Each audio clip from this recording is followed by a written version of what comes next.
Today, we welcome back Reverend Thomas DeSchutter. Reverend Thomas is the assistant minister at Unity on Vancouver Island. He is a family man with 2 teenage daughters, and his beautiful wife, Leslie, is joining us today. What a pleasure and honor. Thank you for being here. And as we all know, he is a heck of a drummer. Thomas' personal motto is, everything we want for ourselves and for our lives comes from within. Please join me in welcoming Reverend Thomas DeSchutter. So I thought I would start with the definition. I love, anybody here like looking up words in the dictionary? You know, what do they mean or supposed to mean? Yeah, so I looked up divine, and it is of, from, or like God, or a God. And then there's a subtext, heroes with divine powers. And then informal, it's excellent, delightful. He had the most divine smile. Then it says divine adjective, God-like, connected with a God or like a God. And so I was thinking like, wow, okay, so how am I going to wrap all of this into this talk? And harmony with the divine. And one of the things about unity is there is no the divine. It's not like something outside of us, right? Yet, if you're like me, you often say it that way, but it maybe isn't what you mean, that actually you're divine, right? I'm divine. Divinity is in all things. It is not something outside of us like the divine, although it is, because if I see you as divine, then you are that the I'm referring to, right? So it can get pretty complex if you want to sit down and really start to take it apart as to where does divinity show up and how can I harmonize my life with it? How can I be one with it? How can I walk where I am that thing, that divinity itself? You know, and with unity, what we believe is that there is only one God, one power, one presence in all the universe, omniscience, omnipresence, right? That's all of it. So it's in all things at all times. As a matter of fact, if I were to take it how I am training myself to see it, is that, and this is really what it takes training ourselves to see it that way, is that it is in everything, everywhere, all of time. It is never not there. Does that make sense? Do you get that? Like, it's never not present. Although in the moment, and maybe you felt this, you might not be present to it. Ever had those moments? There is nothing divine about this moment, believe me. Yes, I've had those. So back before I even walked into a Unity Center, and some of you know my story, that it was around 2017 that I walked into a Unity Center for the first time, and then 6 months later I went to our minister and said, I think I need to do what you're doing. I don't know why, this is crazy, but I think I do, and so that led to that. But before that, I had read a book, The Science of Getting Rich, Wallace D. Wattles. Anybody ever? Yeah. So this is what got me. There is this thinking stuff from which all things are made, right? There is this thinking stuff from which all things are made. And it is in the inner spaces of the universe. Any thought into this substance produces the thing that is imaged by the thought. Any thought produced in this substance, any thought put into this substance is produced, the image is produced by the thought. I have a hard time remembering it all the time. So what I started to really see in that, and this was where maybe that training began for me, was that, oh, wait a second. You mean what I think about actually shows up in my life? And then as I explored that, don't you think it's then true just stay with me with this. So if you take that idea and you say, okay, I'm going to pretend for a moment that that's real, that that's a true idea, that what I think about actually begins to show up in my life, and I create my own experience and I create my own environment. Let's just play with that idea for a while. So if that's the case, do you not think then it would be true that the more that I think about something, and the more that I ruminate on something, we're not talking about whether it's good or bad yet. We haven't gotten to that yet. So just stay with me here. But the more that I stay with this thought and think about it, and it actually becomes emotional for me, what are the chances that that's going to be my experience? Right? This makes sense, doesn't it? If you play in that little game there, and you don't have to, but if you want to go into that little game and play along, you could see that, oh, wait a second, this is actually showing up for me. So have you ever noticed that sometimes you're mad at a situation or maybe another person, and they have no idea that you're mad at them? They might not even know what they've done. Right? They're just doing their thing, and you're just sitting in it. This is that example right there, is that I am in this thing, I'm experiencing, and it's not that it's not real for you, it's not whether it's right or wrong, none of that matters. It's that is the experience. And the more that I replay the incident, or the more that I replay the result, I get more and more entrenched in it. And there's a good chance that it's going to spiral outside of me somehow.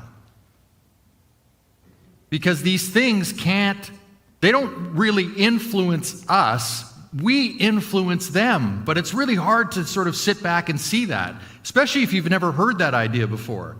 So before I heard that idea of there's this thinking stuff from which all things are made, I didn't know about that. So how could I actually respond to my life in that way if I had never seen that idea before?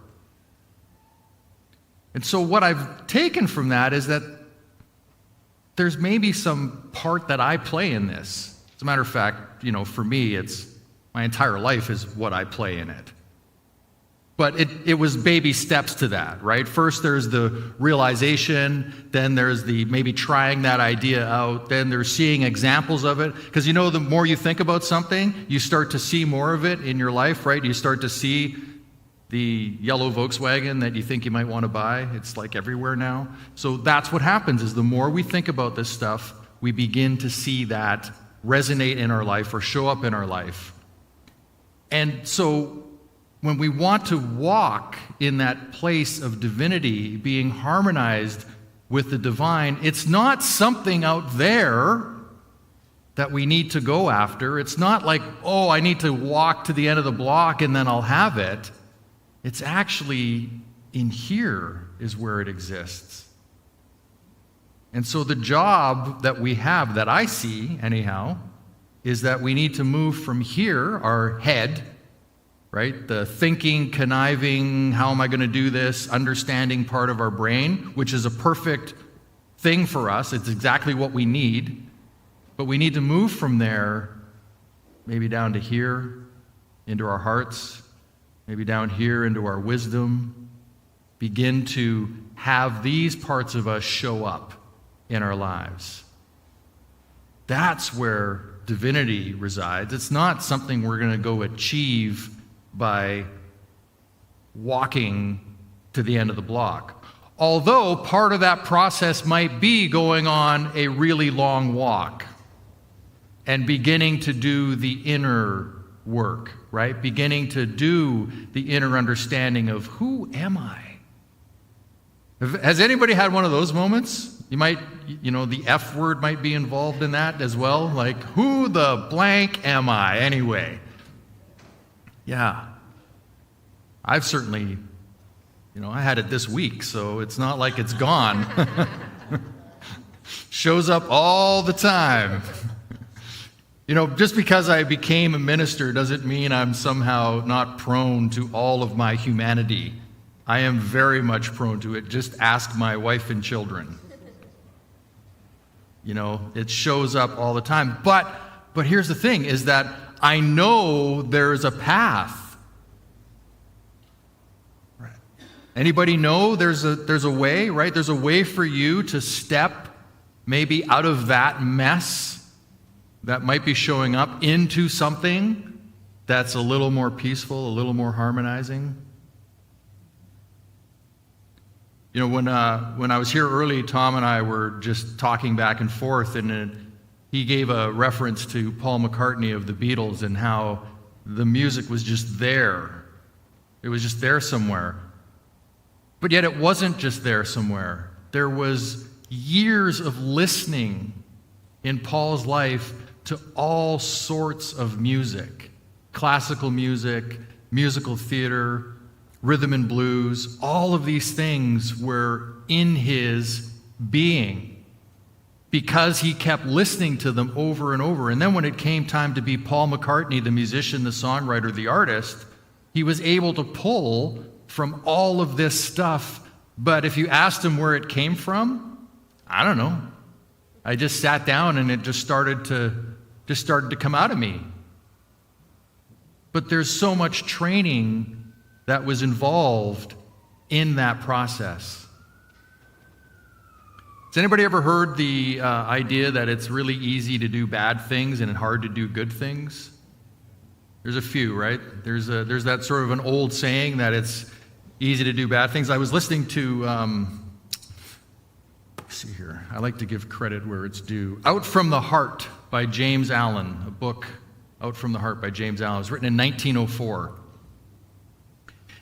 It's interesting, I'll just take a sidestep here. It's interesting that in the early 1900s, there was all of this stuff going on with New Thought, Think and Grow Rich, the Science of Getting Rich, James Allen books, As the Man Thinketh, like I can't even list all the books that were coming out in the early 1900s to 1920s and 30s, all around this stuff that you would look at today and say, oh, that sounds like quantum physics. That sounds like the quantum experience, right? Tying in our mind and our thinking and how that shows up in our life.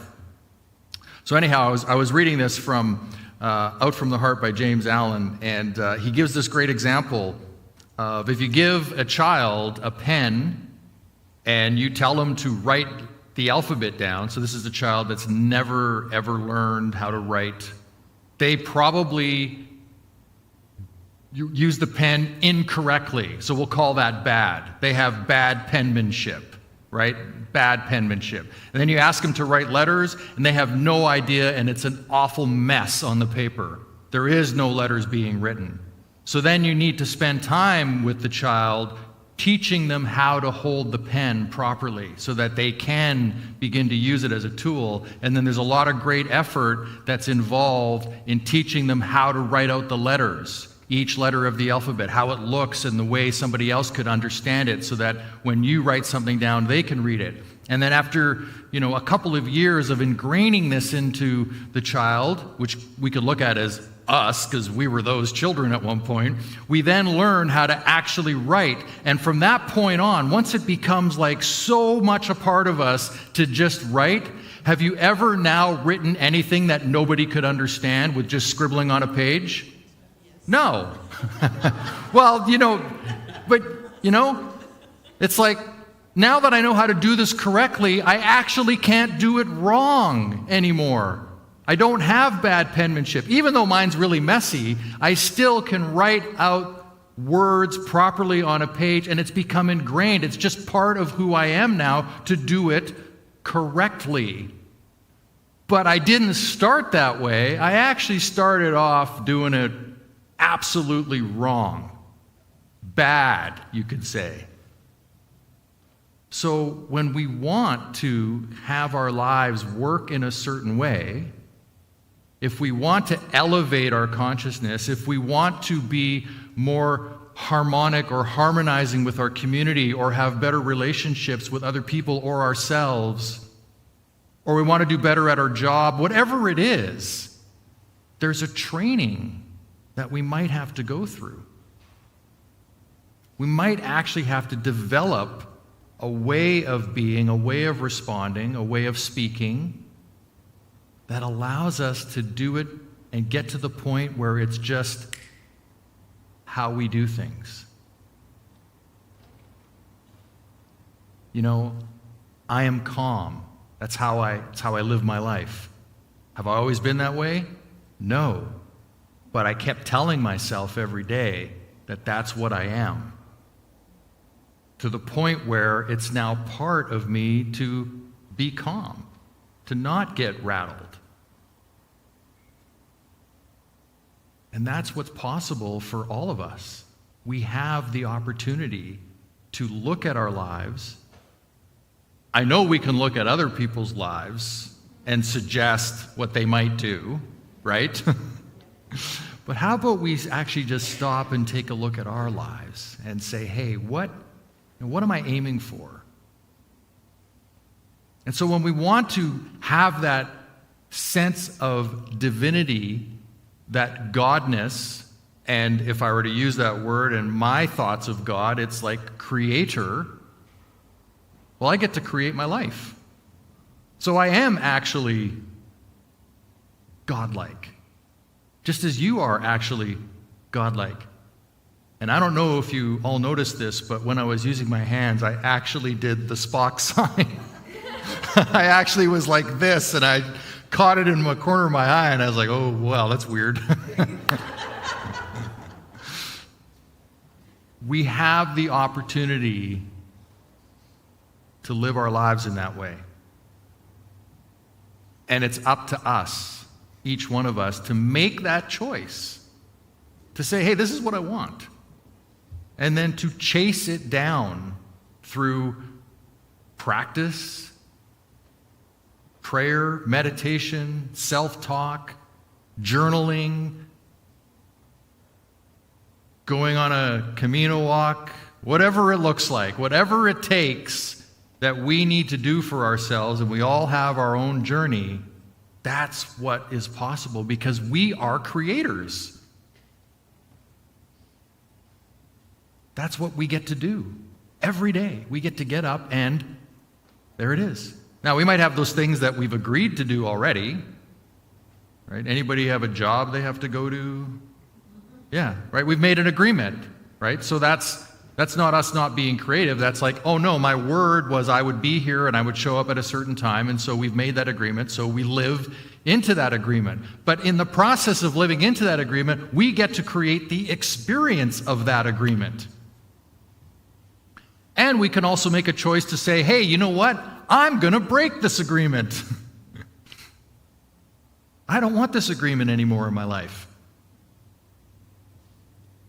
That's what harmonizing, for me, living in harmony with that life experience, with life, whether it's the example of the ocean, we're all part of that life energy. And no matter where I am, no matter where you are, no matter what is happening, that essence, that thinking stuff, that creative juice, that force of life, that life energy is everywhere around us at all times. It's in us, around us. It is us. We are it.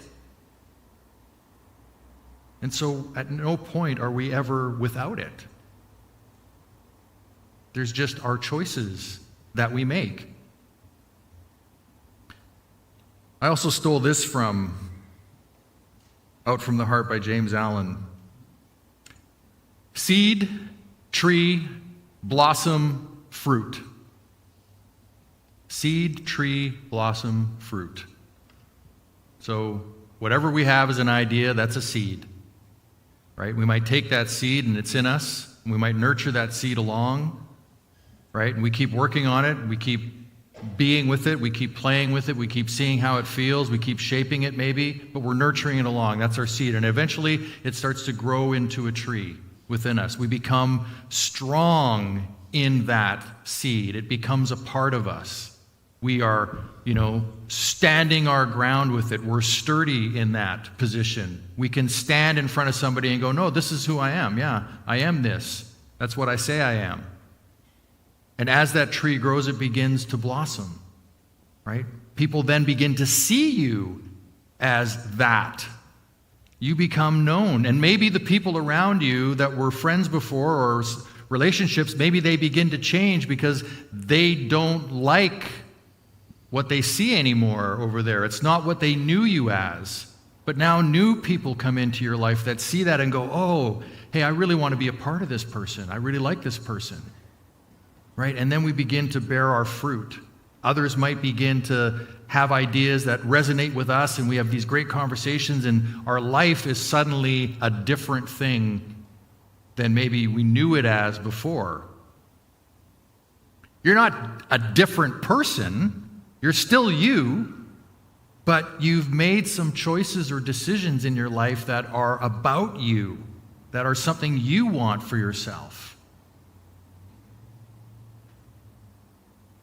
And when I read things like this, when I spend the time to read books like this or to listen to the audio versions, there's days that I don't get past maybe a half a page because I get kind of hit in the head with this idea, and I can see it in my own life. As I'm sure you've read many things or you've seen ideas that you can see in your own life. But then comes the work, right? Like that little kid trying to perfect, holding a pen, trying to perfect writing. It takes something from us to begin to do that. We have to really want it, don't we?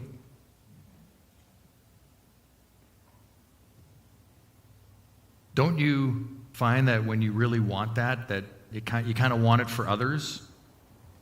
If they could experience that. I don't know about you. I'm the kind of person that has to share stuff. I can't, when I find something new, I kind of look at it like I'm lifting up rocks on the beach, and then I see something. I'm like, look, no, you got to see this. You can't, you won't, there's this thing. And then people are like, oh. And then that's when the new friends show up, right? Because the people that I've just lifted this rock up that have been hanging out with me are like, no, dude, we're not there. Not interested in that.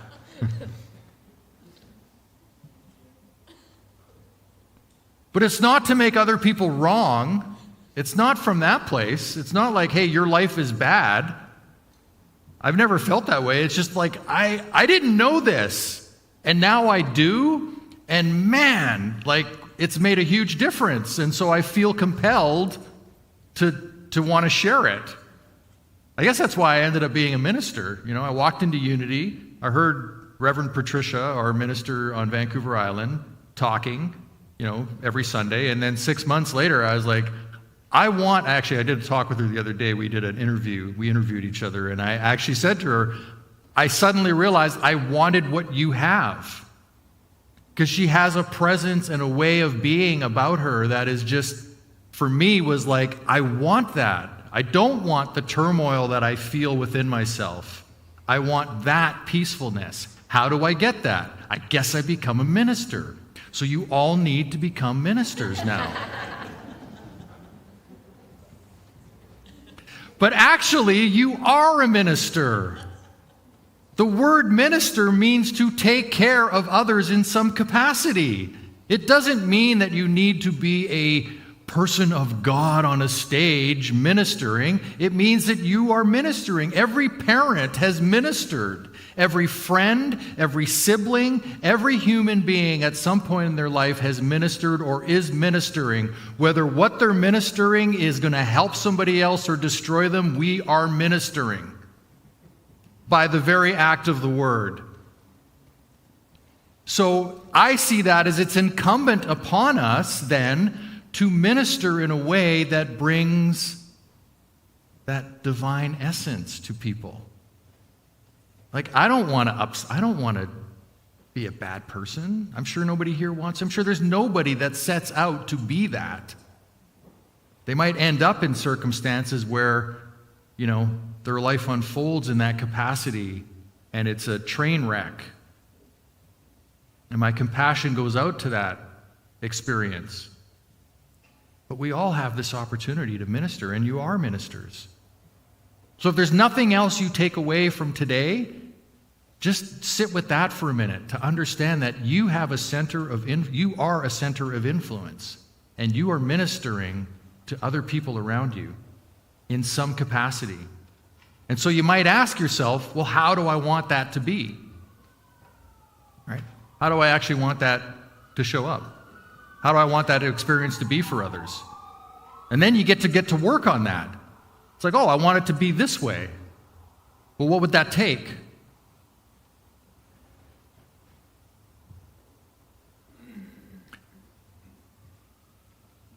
So I'll share with you that as I get ready to close the talk today, and I invite you to really think about that as you go home and spend the rest of your week. I don't think I've shared this story with you before, so I will today. A number of years ago, I don't know how many years ago it is, but it's many days ago, I had this epiphany sitting on the edge of my bed, and I thought, man, when I'm 85, I want to be able to do 40 push-ups. Like, just be able to, DeSchutter, get down and give me 40 right now.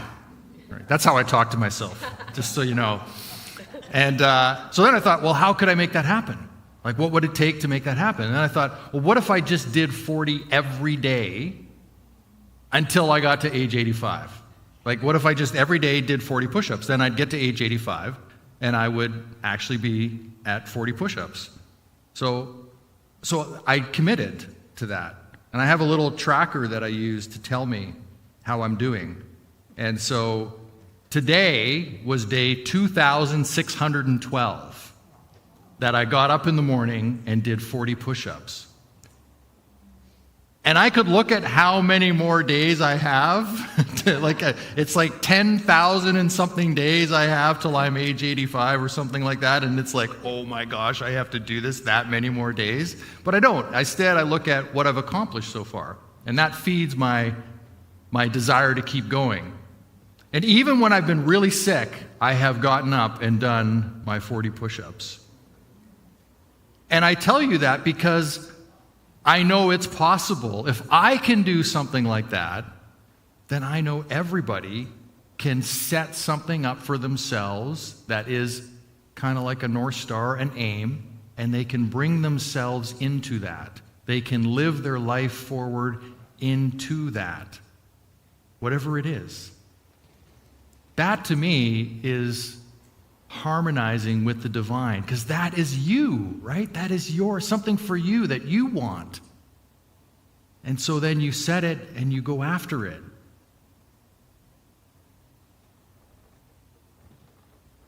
And then it feeds you. You know, when things are successful, don't you feel confident? Things work out, you're like, yeah, get this walk, maybe not like this one, but you get your own version of it where you're like, hey, I'm cool, I got it all figured out, it's working great. Probably don't do the walk I just did, you might not work for you so well.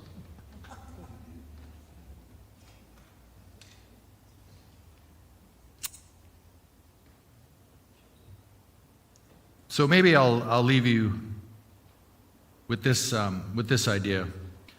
I was reading Integral Christianity, and the author's name escapes me. But there's this idea of the three faces of God. And I think there's a Karen Drucker song, The Three Faces of God, or I Am the Face of God, I think. So this idea is the three faces of God. And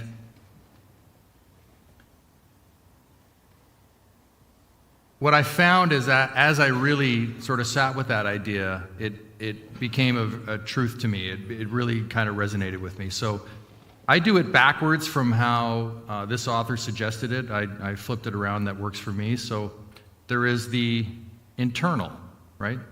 So there's the internal face of whatever word you want to use in the place of God. Go ahead and use it. Universe, creator, the great whatever, spirit.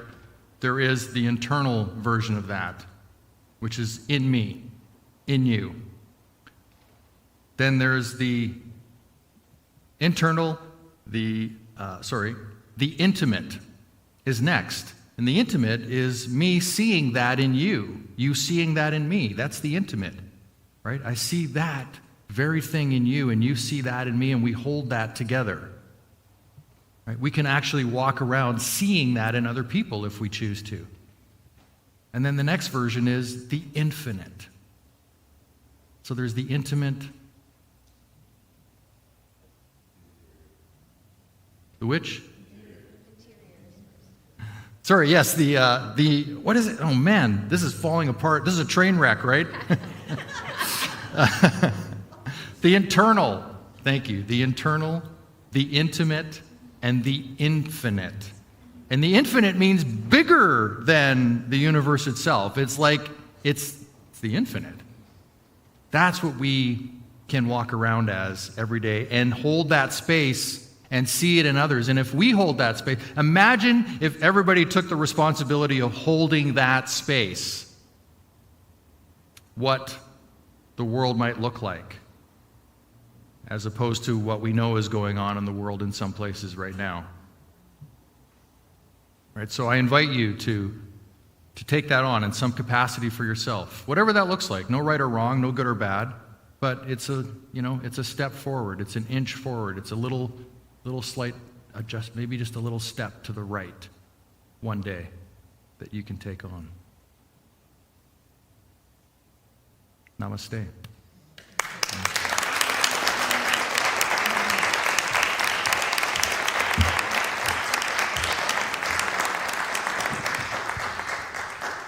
Thank you, Tom, for the refreshing and inspirational talk today. Thank you so much.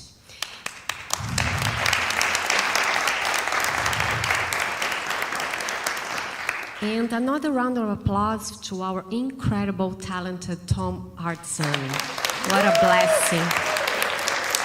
What a blessing to have them here with us today. Shall I sing a tune?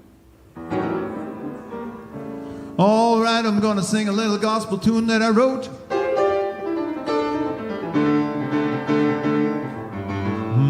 Feel free to dance and sing or just hang out.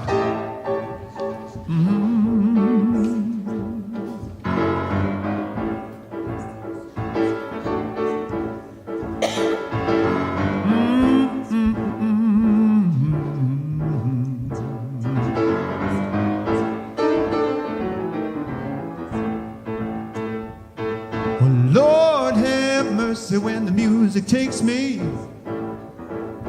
Your love's got the power to really shake me.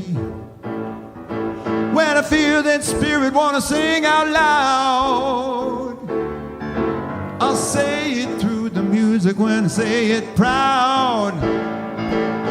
Rest assured my strength comes from you.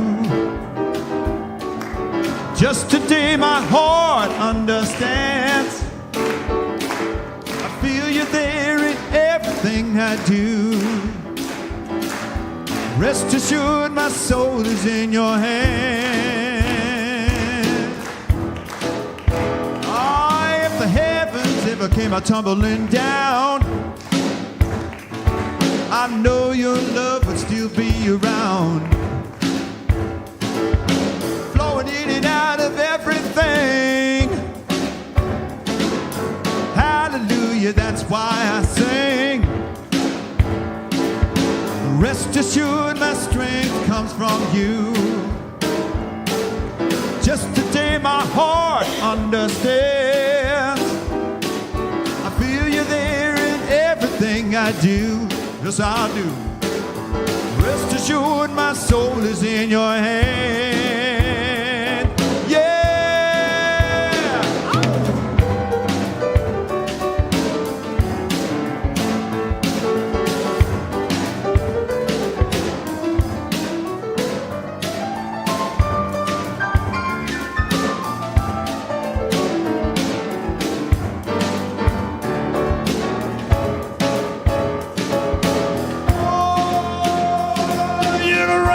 Light and get right on through. You can hurt the people that care for you. Oh, but that ain't the way to find the power of love. No, let's flow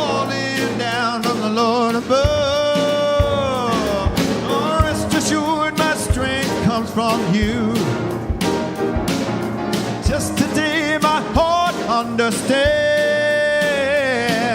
I feel you there in everything I do. I do. Rest assured, my soul is in your hands. Rest assured, my strength comes from you. Just today, my heart understands. I feel you there in everything I do. Rest assured, my soul is in your hand. Ooh, ooh, yeah, yeah.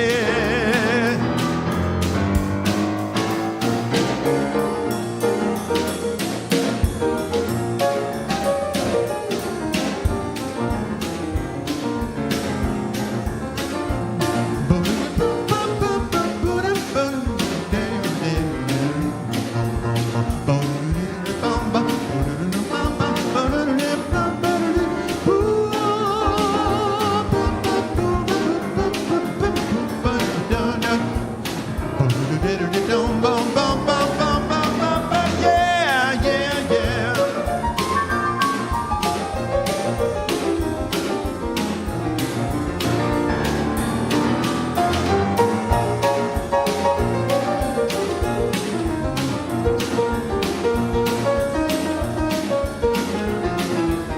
Oh, rest assured, rest assured, rest assured,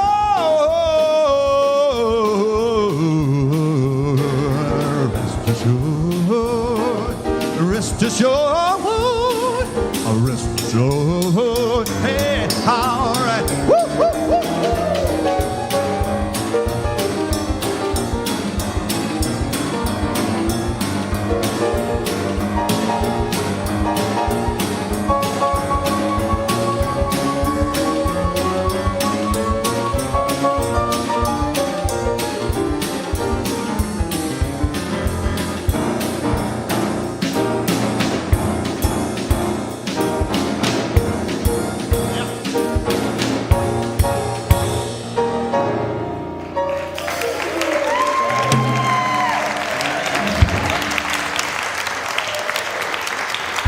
Thank you. Wow, wow, wow. Thank you, thank you. Amazing, amazing. We now come to the time in our gathering where we demonstrate our faith in spirit through our freely giving love offerings. We give thanks to Source for the many blessings in our lives. Thanks for our health, thanks for the people in our lives, and thanks for the many blessings we enjoy every day. May these blessings spread and be enjoyed by all people everywhere. And may there be peace on earth. So now our offering statement all together now. Divine love flowing through me blesses and multiplies all that I am, all that I give, and all that I receive. If you're here in person, please drop off your donation with the ushers as you exit the sanctuary. And to donate online, simply click on the donate link in your chat window, which will allow you to give via all major credit cards. You can also give via e-transfer, which can be addressed to donations@unityofvancouver.org. Once again, if you are on Zoom or YouTube, you will find a donate link in your chat window. Now, while we are making our donations, let's enjoy a few minutes of beautiful music with Tom.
up later this month is the Enneagram workshop. This powerful workshop offers a lens for understanding our gifts, challenges, and helps identify the outdated strategies we may be using in an attempt to be more ourselves. There will be an online information on Wednesday, November 22nd. Please check our website at unityofvancouver.org. And be sure to join us next Sunday when we will be joined by Reverend Maggie Alderman for her talk entitled Transformation Station.